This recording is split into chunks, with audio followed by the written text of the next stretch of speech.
What's up? Um, so it's very rainy out today. It's very nice, very peaceful. Um, Nothing special is going on except for something really cool that I got in the mail.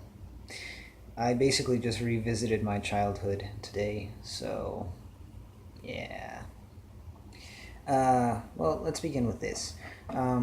If you were a kid in the 90s, and you probably, if you spent a lot of time watching Cartoon Network as a kid, you most likely vaguely remember an anime called The Ronin Warriors about these five samurai warriors with magic powers and some really sweet weapons. That's the best way to sum it up for anybody who doesn't really remember.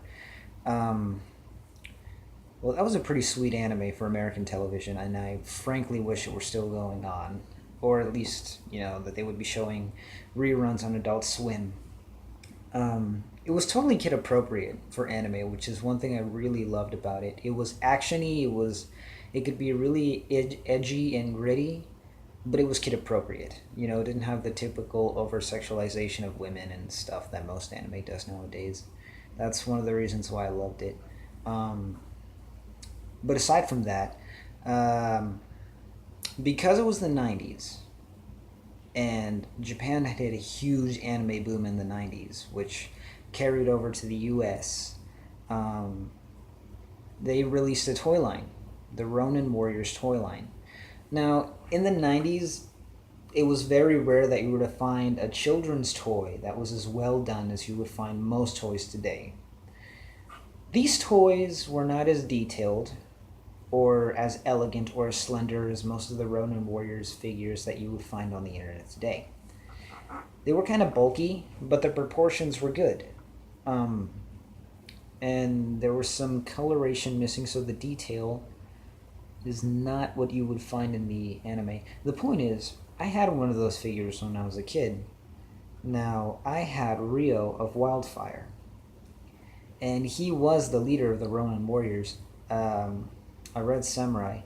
Um, anyway, I got that toy back in San Antonio when I was like, I don't know, 4 or 5 years old. And then we moved to Houston. And then we rented out the storage closet, and it just had baskets and baskets full of my thousands of children's toys. But then from those apartments that we lived in Houston, which I still live in now, in Houston, we moved to a house with my aunt due to some family troubles and all that stuff. Um, but then my dad lived there for a bit, then he moved out, and so the apartment made it their responsibility to clean out our stuff, and they pretty much threw away They threw away my entire childhood, let's just put it that way. And along with that, my Rio Wildfire action figure. But I looked it up on Amazon, and the new ones cost about 150 bucks. And that's reasonable because, I mean, they're very well done. They're slender, they're about 7 inches tall.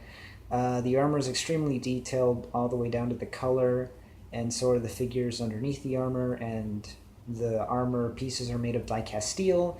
It was ridiculously expensive. But I tried to find the one that I had as a kid, and, well, I guess I'll let you look at it. I don't know if you could see him well at all, but that is Rio of Wildfire. And he is about 5.5 inches tall or something like that. Um, it's pretty well done for a '90s toy. I'm not going to lie to you. It's extremely bulky, as you can see, and some of the colors missing that you would find on the original design. But that is pretty much a piece of my childhood back in my hands. And I know what most of you are thinking. Well, he's 21 and still buying toys. Well, frankly, yeah. Yeah, I am. But that's my business. But anyway, that's just a revisitation of my childhood. And it was just really cool that there was a store that still has these figures in mint condition. Um, it's just really neat that some stores still have these original figures as they were back in the '90s. There's a little bit of damage right there, but that's really not much of a problem. Now there's one thing, and hopefully this thing doesn't cut off on me before I can show you, but it's the helmet. But the wearer, Ryo, as you can tell, his head is really freaking tiny compared to the rest of his body. That's just an abnormally small head compared to the rest of him. And that's the one thing that was wrong with it.